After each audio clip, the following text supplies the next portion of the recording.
Como nós já demos uma série aqui sobre Mateus 5, 6 e 7, algumas parábolas que Jesus contou estão nessa tríade de capítulos, Mateus 5, 6 e 7. Então, eu não vou falar, nesses capítulos, porque já foi falado. O que eu vou falar são outras parábolas. Então, tem bastante coisa para a gente estudar, né? Então, hoje, Mateus capítulo 9. Vamos à palavra de Deus.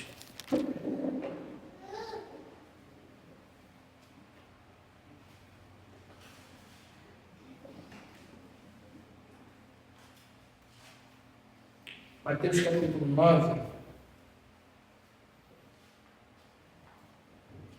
versículo 14 em diante.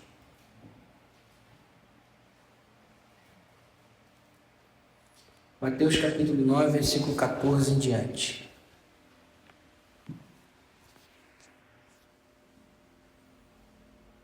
Quem localizou, diga amém.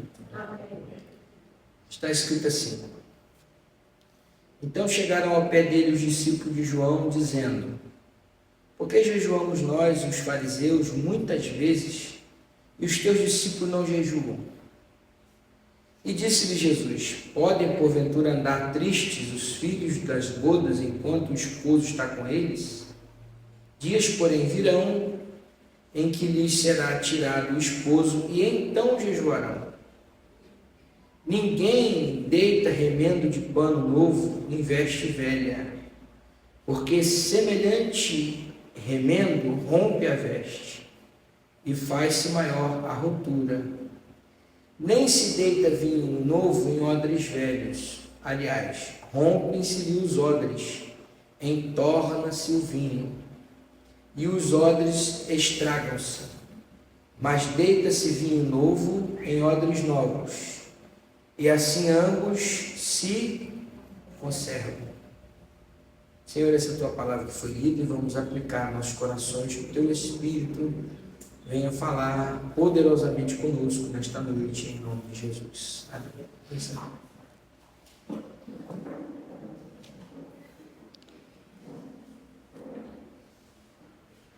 O que é uma parábola? Uma parábola é uma forma de ensino por meio de uma história simbólica ou uma alegoria para transmitir verdades espirituais, morais e doutrinárias. Isso é uma parábola. É uma história ou simbólica ou alegórica, não necessariamente é uma história que aconteceu, mas sempre é uma história contada para transmitir uma verdade espiritual ou uma doutrina, uma verdade doutrinária que Jesus quer ensinar, ou quem está contando a parábola quer ensinar. Geralmente as parábolas, elas apresentam uma situação comum: trabalho de agricultor, uma mulher varrendo uma casa, coisas comuns da vida, do dia a dia, para trazer histórias e lições de aprendizagem que nós podemos aprender através desse ensino. Nós temos as finalidades das parábolas na Bíblia: ensinar verdades espirituais de forma acessível. Por exemplo, a parábola do semeador. Nós também temos as finalidades de revelar alguma coisa para os que estão ouvindo, ou ocultar de outras pessoas que não têm entendimento algo acerca daquilo que está sendo ensinado. Por exemplo, em Mateus capítulo 13, Jesus diz no versículo 13, se não me engano, no versículo 13. Quem localizar, leia, por favor. Mateus 13, 13. Por isso lhes falo em parábola, porque eles vendo não veem e ouvindo não ouvem, nem compreendem. Muito bem. Som.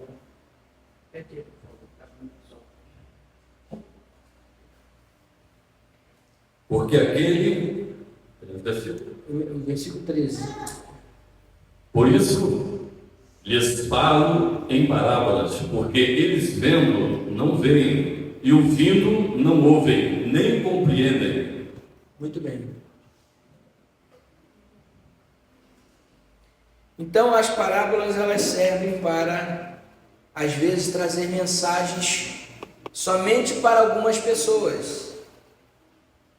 Por que Jesus fazia isso? Porque nem todo mundo compreendia esse ensinamento de Jesus. E ele não queria que todos compreendessem. Parece até uma coisa estranha isso, falar isso. Mas é a verdade. Por quê? Quem de repente estava ali para tentar pegar um furo ou tentar denegrir aquilo que ele estava falando, não conseguia combater a palavra de Jesus. Porque ele falava em parábolas. E o ensino dele era com autoridade, não era como dos fariseus. As parábolas eram contadas também para provocar uma consciência em quem estava ouvindo e confrontar as pessoas. Por exemplo, a parábola do bom samaritano. Jesus conta a parábola do bom samaritano, nós vamos falar sobre ela aqui, mas é só para os irmãos entenderem. A parábola do bom samaritano é uma história que ele conta de alguém que descia rumo a Jerusalém, e foi assaltado no caminho. Passou o sacerdote, passou o levita, passou o pessoal ali e ninguém deu ideia para ele. Quem foi que ajudou aquele homem que tinha sido espancado? Foi um samaritano. Aí você pode dizer assim, mas o que significa samaritano, pastor? Samaritano era alguém desprezado naquela época, alguém com quem os judeus não falavam, alguém que as pessoas discriminavam. Então é como se Jesus estivesse dizendo assim, até aquele que você diz que não tem nada, esse que você diz que não presta, esse que você diz que não vale nada, esse ajudou. Agora os santarrões não ajudaram. Então confronta você dizer que foi um samaritano que ajudou alguém que estava caído. Então Jesus ele usava esse método. E aqui nós temos uma parábola, que é a parábola do vinho novo e das vestes novas. Eu queria que você abrisse a sua Bíblia também, agora no Evangelho segundo Marcos, capítulo 2.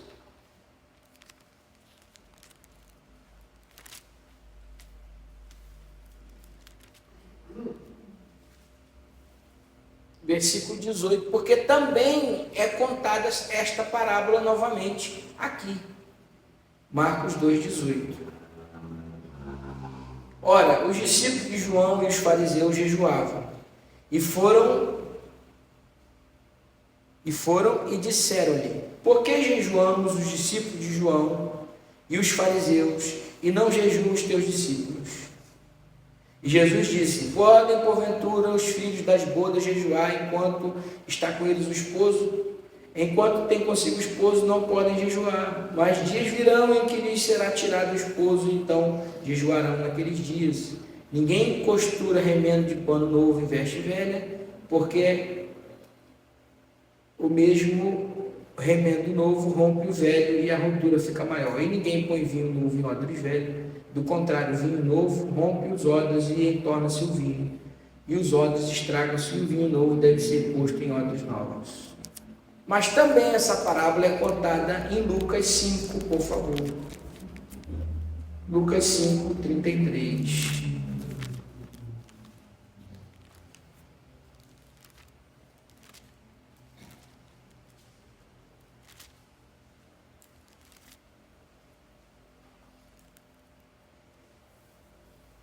Lucas 5, 33.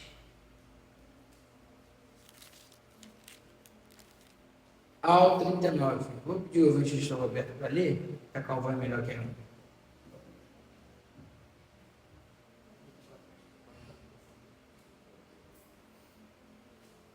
Pode ler. Versículo 33 diz assim: disseram-lhe então: por que jejuais muitas vezes os discípulos de João e fazem oração como também o dos fariseus, mas os teus comem e bebem?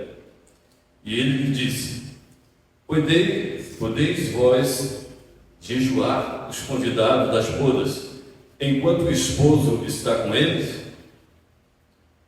Dias virão, porém, em que o esposo lhe será tirado, e então naqueles dias jejuarão.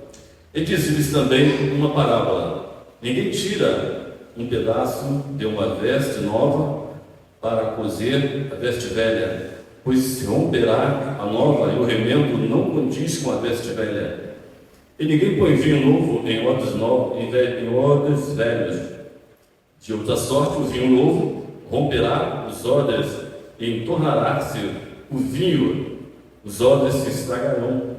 Mas o vinho novo deve ser posto em odres novos, e ambos juntamente se conservarão, e ninguém, tendo bebido o velho, quer logo o novo, porque diz: melhor é que o velho. Por que nós lemos 3 vezes o texto? Porque os 3 evangelistas relatam a mesma parábola, do mesmo jeito, de uma forma muito parecida. Poucas são as diferenças, as nuances do texto.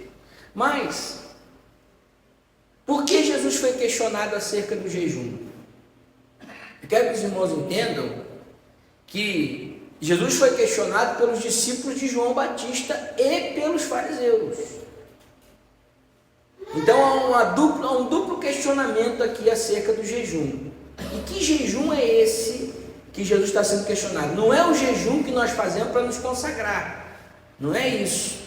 Jesus foi questionado, na verdade, o questionamento é sobre os discípulos de Jesus, foram questionados, porque o jejum dos fariseus era um jejum para demonstrar espiritualidade. Por exemplo, Lucas capítulo 18, versículo 11 e 12. Alguém, por gentileza? Quem encontrar, pode ler. Lucas 18, 11 e 12. Alguém vai levar o microfone aí para você ler.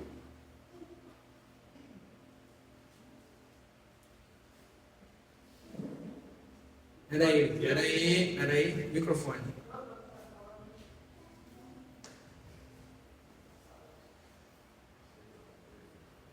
Lucas 18, 11 e 12. O fariseu, estando em pé, orava consigo desta maneira: ó Deus, graças te dou, porque não sou como os demais homens, roubadores, injustos e adúlteros, nem ainda como este publicano. Jejuo 2 vezes na semana e dou os dízimos de tudo quanto possuo. Muito obrigado. Fico com você o microfone, aí o próximo você passa o microfone para outra pessoa. Os fariseus jejuavam e iam para a praça e diziam assim: eu jejuo 2 vezes na semana,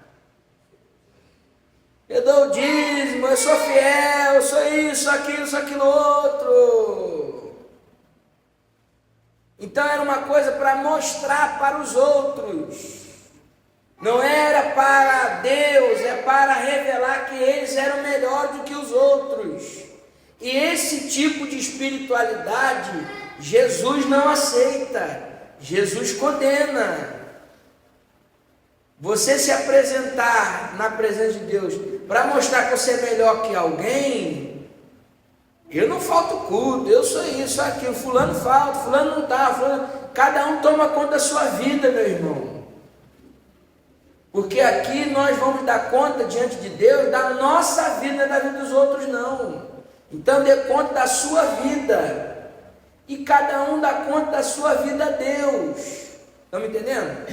Esse negócio de você tomar conta da vida dos outros, Jesus condena isso aí. Cada um sabe do seu particular com Deus. E cada um vai prestar conta de Deus do que fez e do que não fez. Eu não vou ficar aqui batendo boca dizendo: eu sou santo, porque eu faço isso, faço aquilo outro, que eu sou melhor do que... Deus é que sabe o que está no meu coração, Deus é que sabe o que está no seu coração. Então cada um presta a sua vida diante de Deus, porque nós vamos dar conta dos nossos atos, individualmente, seja para bem, seja para mal.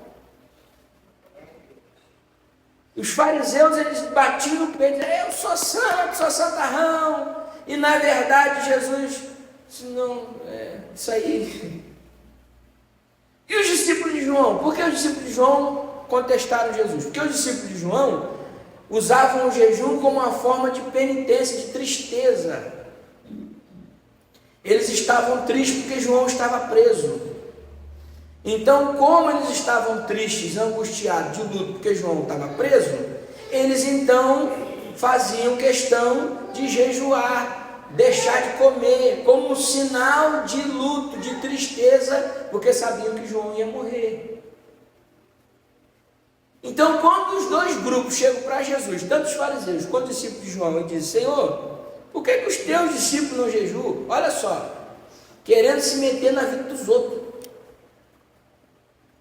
Por que os teus discípulos jejuam? Irmão, faz o teu. Jesus, só faltou Jesus falar isso.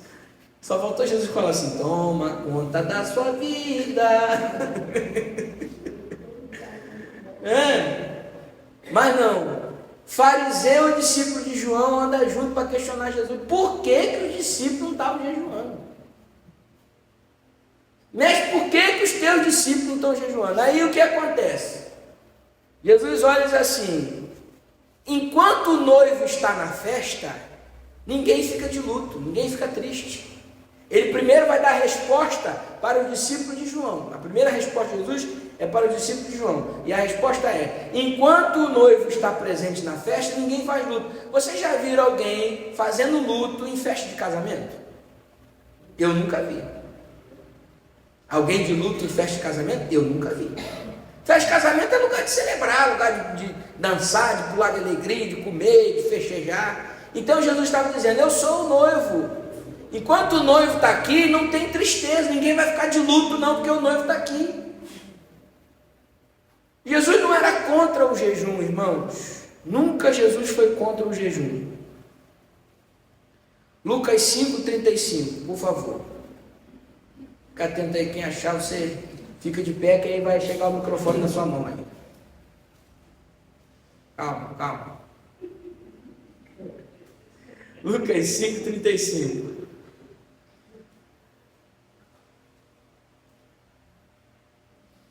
Quem vai ler? Lucas 5,35. Lá. Microfone lá, por favor. Dias virão, porém, em que o esposo lhe será tirado, e então naqueles dias jejuarão. Obrigado. O que isso acontece? Acontece aqui que Jesus está dizendo: vai chegar o momento de jejuar, não é agora. Então Jesus não era contra o jejum, tanto é que ele ensinou acerca do jejum, lá no Sermão da Montanha. Ele não era contra o jejum. Ele diz o seguinte: não é o momento agora de jejuar, porque eu estou aqui, não é um momento de luto, é um momento de sentar para aprender. Vai chegar o tempo de jejuar. Eu já falei aqui sobre o jejum, né? Então depois a gente fala de novo. Mas agora Jesus vai dar a resposta para os fariseus. Aí a resposta para os fariseus é através da parábola. Aí ele diz: não se coloca vinho novo em odre velho. O que é o odre, irmão? O odre, para quem não sabe, quem está pensando que o odre não é aquela moringa de barro, não. Aquele vaso de barro, não é isso não. Que muitas vezes eu pensava que odre era aquele vaso de barro, não é não. O odre, na verdade, é um animal, ou uma cabra, ou um bode, que o pessoal cortava a cabeça, tirava os ossos e a carne de dentro, sem cortar a pele. Então ficava aquela bolsa de pele de animal. Pegava as patinhas e usava ainda para poder ficar carregando, como alça. E a parte peluda ficava do lado de fora, e por dentro era o couro do animal. Aquilo ali ficava sendo curtido durante dias, para tirar o gosto, né, de carne de animal. Aquilo era batido. Primeiro pegava e batia na pedra, depois curtia no sol, depois passava sal, tirava as impurezas, lavava. E ali estava o odre. E era colocado no odre o vinho, chamado de vinho novo, que a Bíblia chama de mosto. O vinho novo é chamado de mosto. O que é o vinho novo? É o suco de uva. Nada mais é do que o suco de uva, porque ele é o mosto, ele ainda não fermentou. Então, quando se colocava o vinho novo no odre, deixava-se ele lá para fermentar e então ele se tornava vinho. Só que no processo de fermentação, o vinho ia liberando, o suco de uva ia liberando aqueles gases, ia expandindo. Você quer ver uma coisa? Alguém aqui já colocou uma garrafa cheia no congelador de água? Aquela garrafa de Coca-Cola? Você lavou, depois encheu de água e botou no congelador? Quando você coloca no congelador ela cheia, sem dar espaço para o ar expandir, quando você vai ver, ela está, rachada. Porque o gelo expande. A água vai expandir. Ela vai liberar os gases, vai expandir. Assim acontecia com o suco de uva. Quando colocava dentro do odre novo, ele expandia. Só que o odre novo, ele era elástico, porque ele era novo. O odre velho não. O odre velho era um odre que já tinha sido usado. Então ele já estava rígido, ele já tinha uma estrutura rígida. Está me entendendo? Na hora que colocava o vinho novo no odre velho, o odre velho estourava, porque o vinho ia fermentar, estourava, rompia, caía o líquido no chão, você perdia todo aquele suco. Então Jesus está dizendo, não se coloca vinho novo em odre velho.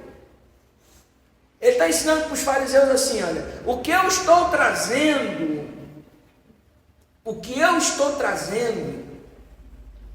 a minha mensagem, o meu evangelho, a graça que eu estou trazendo, o reino dos céus, é como se fosse um vinho novo.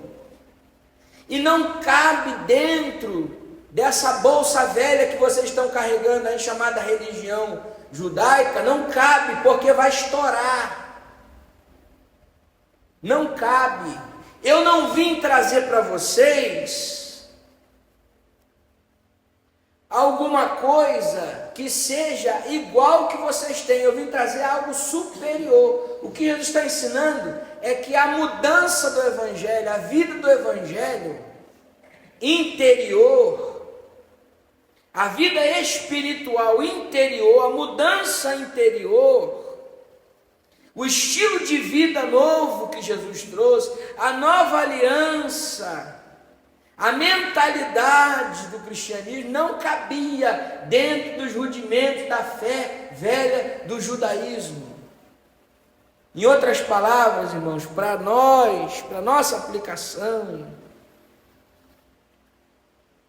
na sua vida interior, Jesus não vai mexer em você para trazer uma coisa modificada, Ele quer trazer uma coisa totalmente nova.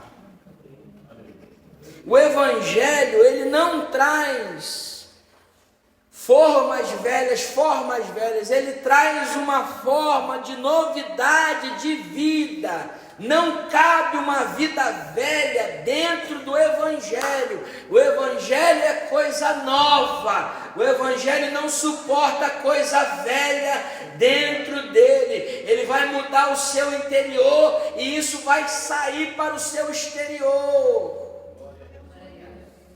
Algumas pessoas pensam que a mudança é só exterior. Aí fico dizendo, você tem que fazer isso, fazer aquilo outro, vestir aquilo outro, andar assim. Não é só exterior. A mudança começa dentro. É dentro do odre que o vinho é colocado. A renovação é interior. E depois, quando ela começa a ser trabalhada, ou seja, fermentar, ela expande, até que chega do lado de fora. Aí você olha a imagem de um odre novo, com vinho novo, assim que coloca o vinho, ele está murchinho, ele está pequenininho. Quando você vê, depois dele ser fermentado, aquilo ali já expandiu, já está maior, já está diferente. Então quem passa, olha e sabe assim, ó, aquele ali já foi fermentado, aquele ali já está pronto, aquele ali já foi transformado, aquele não é igual ao que era antes. Então a mudança começa dentro, mas ela é vista lá fora também. De modo que se você coloca o vinho novo no recipiente velho, o que isso quer dizer? São pessoas que querem viver no Evangelho, mas com a vida velha do passado. Quer viver o novo de Deus, a unção de Deus, a graça de Deus, o amor de Deus, o perdão de Deus, a bênção de Deus, mas quer continuar com a casca velha de fora. Aí o que você faz? Você joga a casca velha fora? O odre velho você joga fora? Não. Porque tem como você transformar o odre velho em novo. Só que o que você tem que fazer? Primeira coisa, pegar ele e bater. Pegava aquela bolsa, ó, paf, paf, paf, paf, batia na pedra, para o couro duro começar a amolecer de novo. Então pegava e ó, pum, batia nele, surrava ele bastante na pedra. É assim que Jesus faz conosco no processo de santificação. Ele vai pegando essa casca dura que a gente tem e vai batendo até amolecer de novo. Peraí, eu vou amolecer você para você aprender que tem que ter renovação na minha presença. Depois pegava uma escova, escovava. Está me entendendo? Escovava bem, se é a tribulação, se é a luta, se é a perseguição, se é a prova. É Jesus escovando o odre, mas pode ter certeza que depois dessa ele vai sair novinho em folha para ser usado novamente na mão do Senhor. Aleluia. Depois que escovava, fazia o que, pastor? Aí lavava.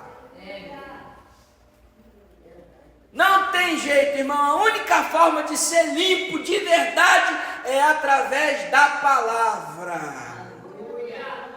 Por isso que o culto mais atacado na igreja é a escola dominical e culto de doutrina. Por quê? Porque o diabo não tem interesse que você tenha acesso a essa palavra. Porque quando essa palavra entra na sua vida, você começa a ser limpo, lavado. Jesus vai te lavando.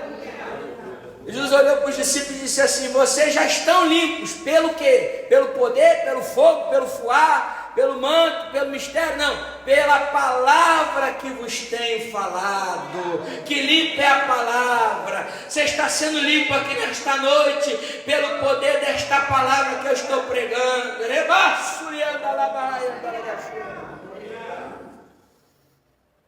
Depois que renovava com água, aí passava azeite no couro, azeite do lado de fora. Eu estou sentindo a presença de Deus aqui nesta noite. Passava azeite no couro. Por quê? Porque aonde tem azeite a elasticidade volta. Aí consegue, a pressão não vai romper o odre se o odre está cheio de azeite. Se o teu odre está rompendo, se você está dizendo assim: não estou aguentando mais, eu vou entregar os pontos, eu vou ir embora, eu não vou resistir, é porque está faltando azeite no teu odre. Passa azeite nesse couro aí. Espírito Santo, derrama graça na minha vida para eu suportar o processo da pressão, para eu chegar no final e dizer: eu consegui chegar cantando o hino da vitória. Faltando azeite nessa casca. Segunda resposta: remendo novo em roupa velha.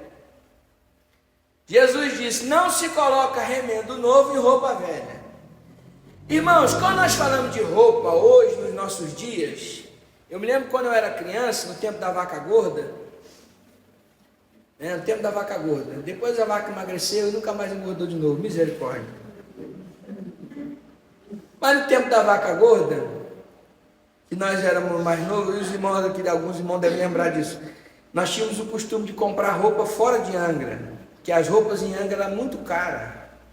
Então tinha até excursão para comprar roupa. Não sei se vocês lembram disso. Era roupa, era compra, tudo era fora. Nada comprava aqui, era longe, era fora. Então eu lembro que uma vez nós juntávamos assim de 3 em 3 meses, algum tempo assim, de 4 meses, de 6 meses. Tempo da vaca gorda. Aí nós íamos em São Paulo comprar roupa. Aí tinha uma loja lá chamada Têxtil Abril. Tô ganhando nada disso para fazer propaganda não, tá? Aí tinha uma loja lá assim, bem... Você perdia de vista. Era a fábrica. Então você chegava lá, você dizia assim, eu quero uma calça jeans. A mulher dizia assim, aquele corredor daqui até o final é só calça jeans. Era a calça jeans a perder de vista. Todo modelo, todo jeito, todo tamanho. Dizia assim, eu quero uma roupa assim, assim, assim. Ah, aquele corredor ali. Era variedade. Eu nem sei se essa loja existe, porque tem mais de 15 anos que eu não sei o que é aí nessa loja. Mas eu sei que deve ter lá ainda, porque é lá no Brás, em São Paulo. A loja imensa, de perder de vista. Vocês pensam que nessa época de Jesus era assim também? Quero uma roupa nova, vou ali, vou comprar? Não tem isso não, irmão. Tem isso não. A questão da roupa está falando justamente da viagem que as pessoas faziam. A roupa velha, ela ficava velha por causa da viagem. Ela não ficava velha por causa do andar. É por isso que a Bíblia diz, Deuteronômio 29, 5. Quem encontrar, por favor, tenha bondade. Leva o microfone aí para ler. E 40 anos vos fiz andar pelo deserto. Não se envelheceram sobre vós as vossas vestes, e nem se envelheceram o vosso sapato no vosso pé. Muito obrigado. Só que existe uma ideia na Bíblia, e o povo de Israel andou no deserto 40 anos e a roupa não envelheceu. Porque quando a Bíblia fala assim, roupa velha, está falando de viagem. A roupa só envelhecia durante as viagens. Mas quando eles viajaram no deserto, a roupa não envelhecia. Como é que Deus fazia isso? Eu não sei, mas eu sei que foi assim. Foi um milagre. A roupa não envelhecia. Lá em Josué capítulo 9, sua Bíblia, Josué capítulo 9, nós temos a história dos gibeonitas, versículo 3 até o 6, Josué 9 do 3 ao 6, pode ler, Wesley, por favor. Os moradores de Gibeão, ouvindo o que Josué fizera com Jericó e com Ai, usaram também de astúcia, e foram e se fingiram embaixadores, e tomaram sacos velhos sobre os seus jumentos e odres de vinho velho. O que eles fizeram? Peraí, tomaram o quê? Sacos velhos e odres velhos. Continua. E rotos e remendos, e nos pés sapatos velhos e remendados, e vestes velhas sobre si. E todo o pão que traziam para o caminho era saco e bolorento. E vieram a Josué ao arraial, a Gilgal, e lhe disseram, a ele e aos homens de Israel, vimos de uma terra distante, fazei, pois, agora concerto conosco. Muito obrigado. Os gibeonitas se vestiram de roupas velhas, saco velho, roupa rasgada, velha, rota. O que é roupa rota? É aquela puída, né? Aquela roupinha puída que a gente tanto usar, ela vai ficando gasta e fica puída. Então o que acontece? Os gibeonitas pegaram essas roupas velhas, chegaram para Josué e disseram, olha, nós viemos de uma terra distante. O que isso quer dizer? Quer dizer que a roupa, quanto mais velha fosse, mais aquela pessoa tinha andado à distância. Por quê, pastor? Porque quando as pessoas viajavam naquela época, não levavam mala não, irmão. Igual a gente leva mala vai para qualquer lugar, pega aquela bolsa, taca de roupa e viaja. Não. Eles iam com a roupa do corpo. Aí parava para descansar no caminho, não parava em hotel, pousada, não. Parava na beira do riacho. Ali mesmo tomava banho, ali mesmo lavava a roupa. E botava a roupa de novo no corpo, ou molhada, ou esperava secar, seguia a viagem. Você imagina fazendo isso várias vezes, com a mesma roupa, viajando por um período longo, a roupa vai ficando velha, vai desgastando a roupa. Porque você não tem outra roupa para usar, você só vai usar aquela, vai desgastar. Então, quando Jesus disse assim, ó, não se coloca remendo novo em roupa velha, o que ele está querendo dizer? Ele está dizendo o seguinte: a roupa velha, roupa na Bíblia, toda vez que você vê a Bíblia falando de vestimento, de roupa, ela está falando de vida espiritual. Então ela está dizendo assim: a roupa velha, a roupa de viagem, é uma roupa que está pronta para rasgar, está poída, está gasta. Então essa roupa gasta, quando você vai pegar um pedaço de roupa nova, o que Jesus está falando não é que era proibido fazer isso, não. Ah, é proibido pegar remendo e remendar roupa. Não, Jesus não está falando isso não. Ele está falando o seguinte: primeiro princípio, é uma questão de lógica.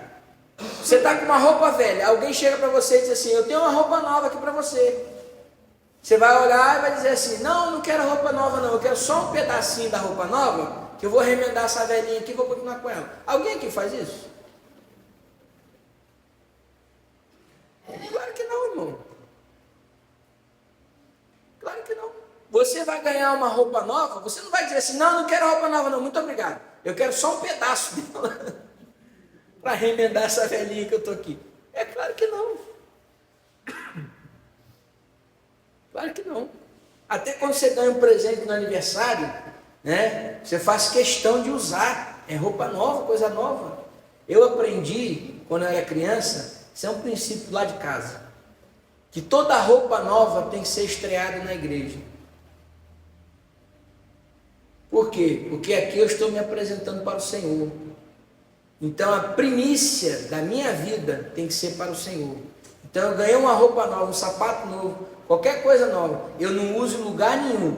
Eu uso primeiro na igreja. Eu estou dizendo: Senhor, Tu tens a primícia da minha vida, de tudo que eu sou e tudo que eu tenho. Ganhei sapato novo, eu não vou usar lá fora, eu vou usar primeiro na igreja. Porque o lugar mais importante é estar na presença de Deus. Então eu, quando ganho presente, o primeiro lugar que eu uso presente é na igreja. Então aquela roupa velha da viagem já não serve mais. Está gasta. Os irmãos aqui já tiveram a experiência de remendar a roupa? Eu já tive. Ainda tem, de vez em quando faz um remendozinho. É. Eu sou bom de agulha e linho. Tinha, remendo tinha. Uma vez aconteceu um acidente comigo, eu estava na igreja do balneário. Eu era mais gordo, né? Eu já emagreci 20 quilos. Eu era maior. Ainda, já, não estou grande ainda, mas ainda era maior. Aí uma vez eu estava na igreja do balneário, e eu cheguei, sentei. Quando eu sentei, só escutei aquele barulho assim, ó, rac. Eu falei: Jesus, não foi o anjo que passou.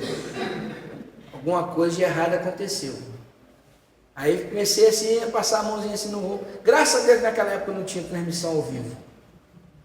Aí passei a mãozinha assim e tal, aí senti aqui na perna da calça, aqui assim na lateral, que tinha rasgado. Eu falei: estou encrencado, que o culto começou agora. Fosse no final, na hora que eu cheguei, sentei, aí pensei rápido: o que eu vou fazer? Vou falar com a esposa do pastor aqui, que estava morando na casa pastoral. Aí eu levantei assim do púlpito bem assim, ó. Senhor, meu irmão, Senhor. Sem movimentos bruscos. Senhor, meus irmãos. Aí fui até o cantinho, passei assim, falei com a irmã, digo: irmã Regina, me arruma uma linha e uma agulha. Qual cor? A cor que a senhora tiver, pode ser preta.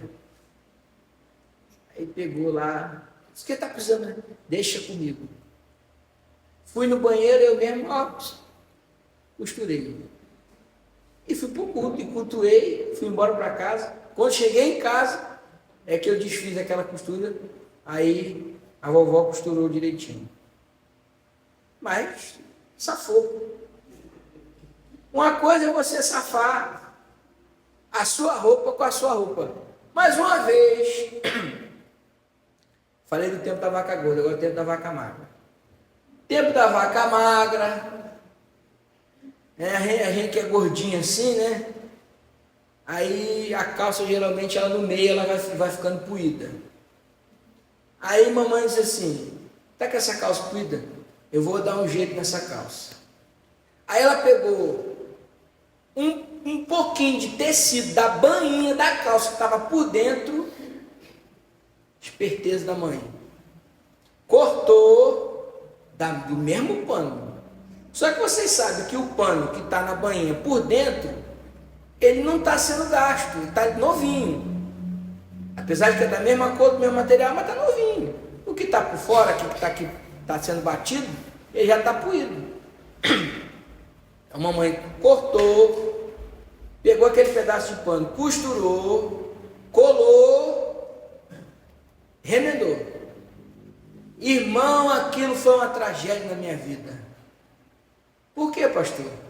Porque aquele pedaço ficou sobressalente e era assadura toda vez que eu usava aquela calça.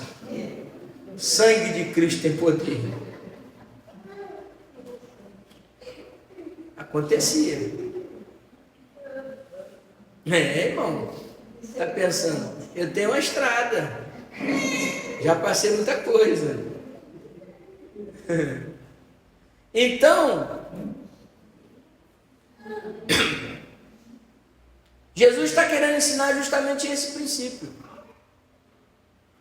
Quando você pega um pedaço de pano que não é compatível com aquele ali, e você vai costurar, primeira coisa, não vai combinar.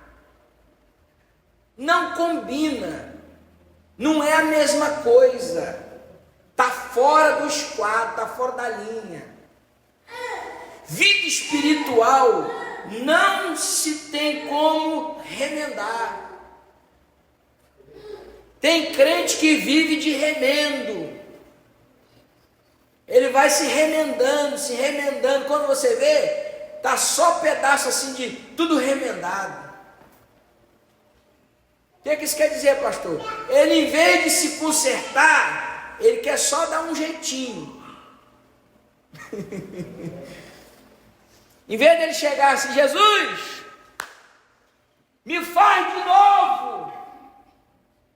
Quebra o vaso, amassa o barro, me faz de novo. Ele disse, não, eu vou só pegar a cola e vou colar. Eu vou só colocar um remendozinho. Eu vou só remendar. Aí Jesus está dizendo assim, não se coloca remendo novo em roupa velha. Segundo princípio, por quê? Não vai caber, não vai dar certo. E segundo princípio, vai rasgar. As pessoas podem enganar muita gente por muito tempo, mas não todo mundo o tempo todo. Uma hora a capa vai cair. Uma hora Deus vai mostrar quem é quem. Se não for aqui, vai ser lá. Mas uma hora Deus vai mostrar quem é quem. Porque a roupa vai rasgar. Deus não vai deixar você enganado, irmã. Deus não vai deixar você enganado, irmão. Porque uma hora Ele vai mostrar aonde é que tem remendo e aonde tem roupa nova. Que tem gente perto de você, perto de mim, que está usando remendo. Jesus vai revelar onde está o remendo, vai rasgar a roupa para poder pegar roupa nova e fazer o nome dele ser glorificado. Diga para a pessoa que está do seu lado assim, não se remende não, diga para ele. Não se remende não, diga, pega logo uma roupa nova, fala para ele, fala.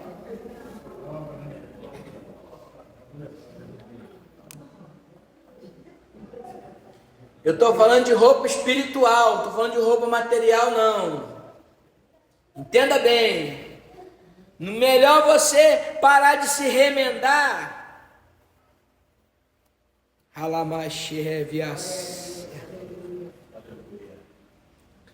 Melhor você parar de se remendar, parar de tentar dar um jeitinho, de maquiar, de fingir que não está nada acontecendo, e dizer assim: Jesus, pega logo essa roupa velha que está aqui, joga lá fora, e eu quero uma roupa nova.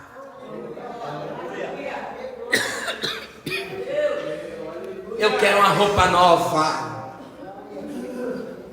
Por isso que quando nós entrarmos no céu, lá em Apocalipse, a Bíblia diz que entraremos com vestes brancas e palmas nas mãos, vestes novas, nome novo, coroa na cabeça, dizendo: só o Senhor é Deus, vencemos, bendito seja o nome do Cordeiro, do Leão, nós vencemos, é roupa nova. Lá no céu não entra roupa remendada.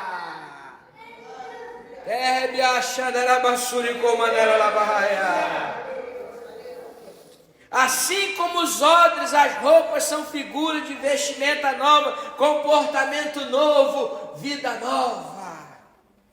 Assim quem está em Cristo, nova criatura é. As coisas velhas já passaram, eis que tudo se fez novo. Deus não quer remendo, quer renovo. Levante a sua mão e glorifica o nome do Senhor Jesus nesta noite. Deus não quer remendo, Ele quer renovo. Renovo, transformação, mudança. Ele, fariseu, não adianta você querer vir remendar aqui não. Aqui eu estou fazendo uma coisa nova, está me entendendo?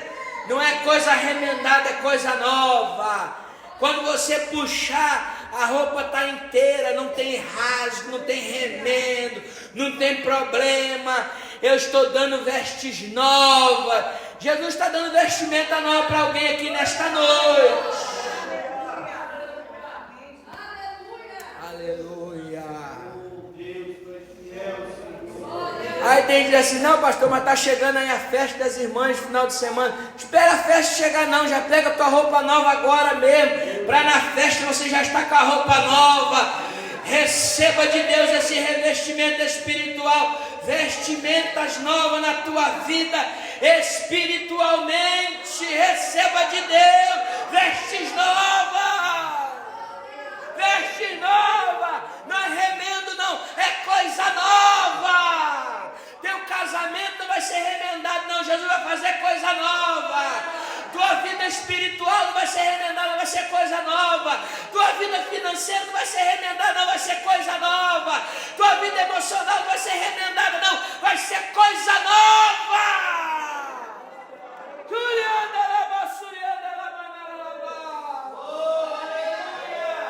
Aleluia! Não se coloca remendo novo em roupa velha. Não aguenta. Eu vou dizer uma coisa para os irmãos aqui. Essa igreja aqui tem um mistério nessa igreja aqui. Pessoas que querem viver uma vida torta aqui não conseguem ficar. Não conseguem ficar. Aqui tem oração, aqui tem mistério de oração. Jesus não deixa ficar. A pessoa que começa a querer se entortar, já não começa, mas não consegue ficar. Por quê? Aqui Jesus pega o torto e conserta. Aqui Jesus pega o que não é e transforma no que é. Pega o que está fora e transforma, e limpa e transforma. Aqui tem remendo não, aqui tem transformação de vida. De modo que quem quer ficar remendado não consegue ficar. Não consegue. O ímpio não fica na congregação do justo. Eu estou sentindo a presença de Deus aqui esta noite. Deus é fiel, aleluia. O Evangelho não nos reforma, o Evangelho nos transforma. Glória a Deus. O Evangelho não é só para você parar de beber, parar de fumar, parar de prostituir, parar de roubar. Né? O Evangelho não é só ética. O Evangelho é mudança de vida completa. Completa. Tem pessoas que dizem, não, eu vou para a igreja porque eu vou parar de fumar. Eu só vou para a igreja quando eu parar de beber. Só vou para a igreja quando eu parar de cheirar. Só vou para a igreja quando eu parar de aprontar. Olha a parábola do filho pródigo. O filho pródigo se lavou, colocou roupa nova para vir para a casa do pai? Não. Ele estava no meio dos porcos, no meio da lama. Ele disse, estou sujo, eu vou sujo como eu estou mesmo. Ele foi sujo, com roupa velha, todo acabado, com fome. Importante não é você se limpar para vir, é você vir do jeito que você está. Chega aqui, o pai coloca anel no dedo, dá banho e dá roupa nova, calçado novo e ainda faz banquete para receber de volta. Então a gente tem que ficar assim, vem como tá, porque chegar aqui vai encontrar transformação e mudança. Vestes novas. Deus abençoe a igreja em nome de Jesus. Receba essa palavra no teu coração. Em nome de Jesus. Mas Senhor, povo de Deus, estou aqui para fazer um convite para você. Toda terça-feira, culto de ensino da palavra de Deus na Assembleia de Deus, no Ministério de Provetar, Rio Santos. Esse é meu convidado especial para estar aqui conosco, um culto de estudo bíblico maravilhoso, oração, comunhão, palavra, ensino, alimento para a tua alma. Deus abençoe a sua vida, esse é meu convidado especial.